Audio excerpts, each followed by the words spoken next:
Well, howdy doody there. I'm the Western Wonder, and I'd like to sincerely welcome you to a selection of one of my reviews as featured on my Western Reviews podcast. Today, one of the most rowdy, crowd-pleasing Western movies that recently hit the Netflix streaming service. Ladies and gentlefish, and weekly listeners that I would like to call Westernites, I present to you my review for The Harder They Fall, directed by James Samuel, and features production work from Jay-Z.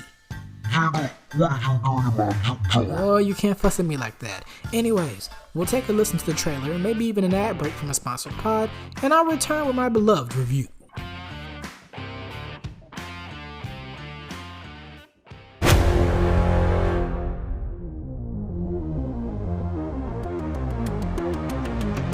Open it.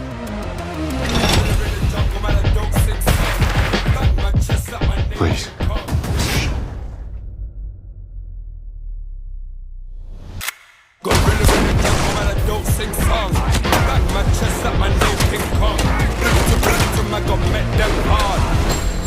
Roof is Buck. Man, old devil, this gonna be Buck's last day amongst the living. What exactly he do to you? Call it a professional robbery. I know who you are. That love, outlaw, hunts down those who trespass against him with no mercy. Where is it? Where is who? Your boss. My boss. What did you say, nigga? Clearly, you don't know me.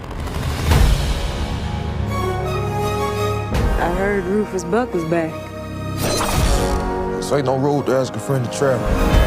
You think Destiny's coming to you? My guns go bang. I can make the guns go bang. A new day is dawning. Slow. Kisses on the head of an angel. Seeing so the father dumping it up about to feed you. Faithful to the end. Bullets with your names drew. Cock back, aim, shoot, bang. I don't particularly enjoy violence. That being said, you are currently in company of extremely violent individuals. Jump, mother. My guns go bang. I can make the guns go bang. She ain't gonna end well for you.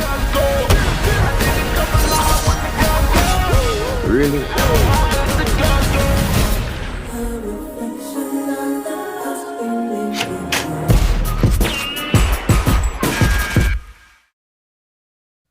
The plot is based on the story of true black cowboys in the Wild Wild West. The driving conflict centers around outlaw Nat Love, played by Jonathan Majors, who plans to avenge his parents after their brutal demise at the hands of Rufus Buck, played by Idris Elba. Joining Nat Love in his mission is his gang of rough and tough riders. But are they enough to fend off dozens of goons, outlaws working with Rufus Buck?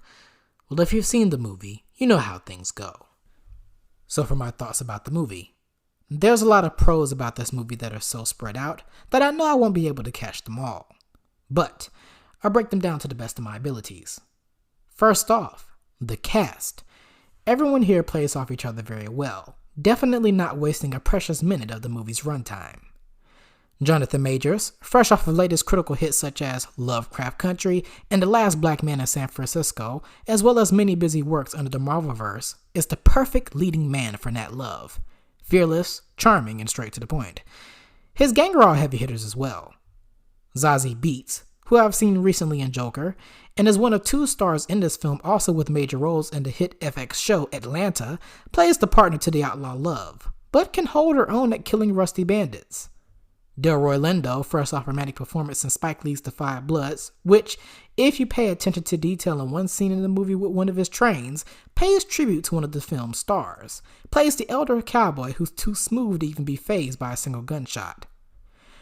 R.J. Cyler plays the youthful gunslinger daring any stranger to draw the fastest weapon, and rounding out the Nat Love crew are that of the equally stellar performances coming from Cathegi and Danielle Deadwyler, the latter's character having some rather fascinating backstory about how she applied for the military as a man.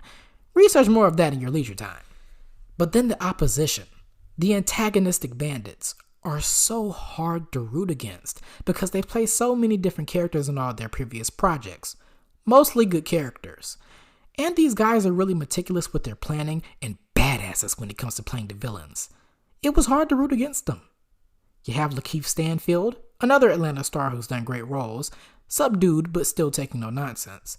Then there's Regina King, hello Miss recent Oscar winner, ain't taking nobody's mess, with resting I wish a more or would face throughout the movie. And of course, how could I forget the man himself, Mr. Idris Elba, who ironically enough started another Western film that was released on Netflix earlier this year, aptly titled Concrete Cowboy.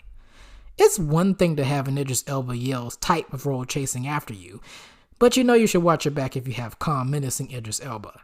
You may experience an emotional roller coaster as he makes a menacing entrance, which makes you hate him at first, but his last moments make you want to root for him all over again, even though his smoothness throughout is just, too smooth.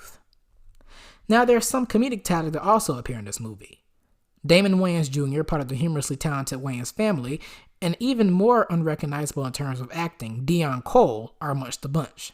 Cole turns in a rare dramatic performance that, while coming off as funny, unintentionally at that, once again reinforces that comedians can have a good jab at drama when they put their heart into it.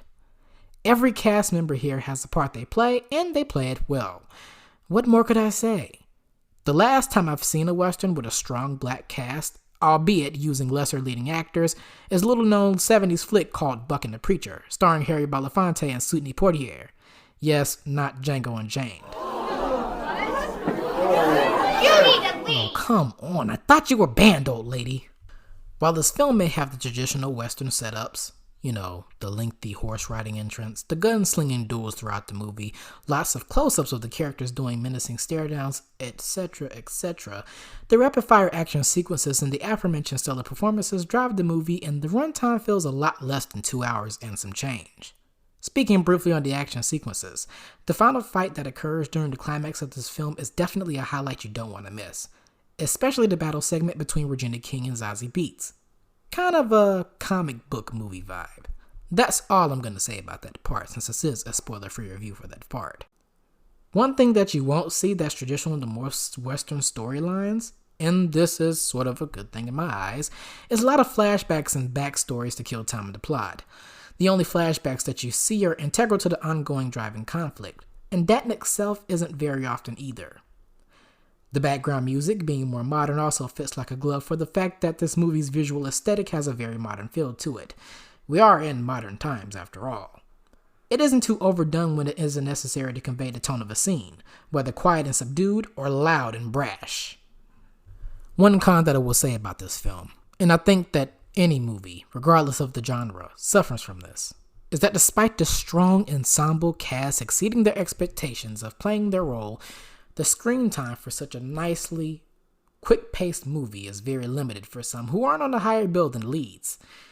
I would go even as far as to say that all the characters are so enjoyable that this would have been easily been well done as a limited series. That way, more backstory of how these gangs came together and took on all the baddies in the West, or how all of them got their names, especially King's treacherous Trudy.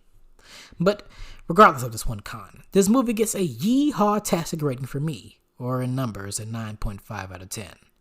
Slick action sequences, hilarious dialogue, and stellar cast performances makes this one of the strongest Westerns in recent years, and makes for yet another shining highlight in the Netflix film library. It's a highly recommended pick for me. And this includes a dangerously spoiler-free review for The Harder They Fall.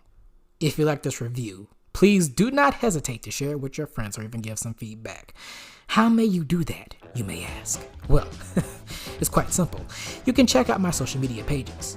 On Twitter, you can follow or shout me out via reviews_Western. Please do not forget the underscore. Or on Instagram, you can follow the show via Western Reviews Official. That is, Western Reviews Official. If you'd like to send over some movie or TV review suggestions, or if you're a fellow podcaster who would like to appear on the Show of the Nation, for now you can message me through those aforementioned platforms, as a new email and website is currently under final progress. Once again, I hope you all enjoyed this review, and that you tune in on the next one. But for now, get a dog, little longie. Toodaloo. Scatter on the show's over. Bye, have a great time.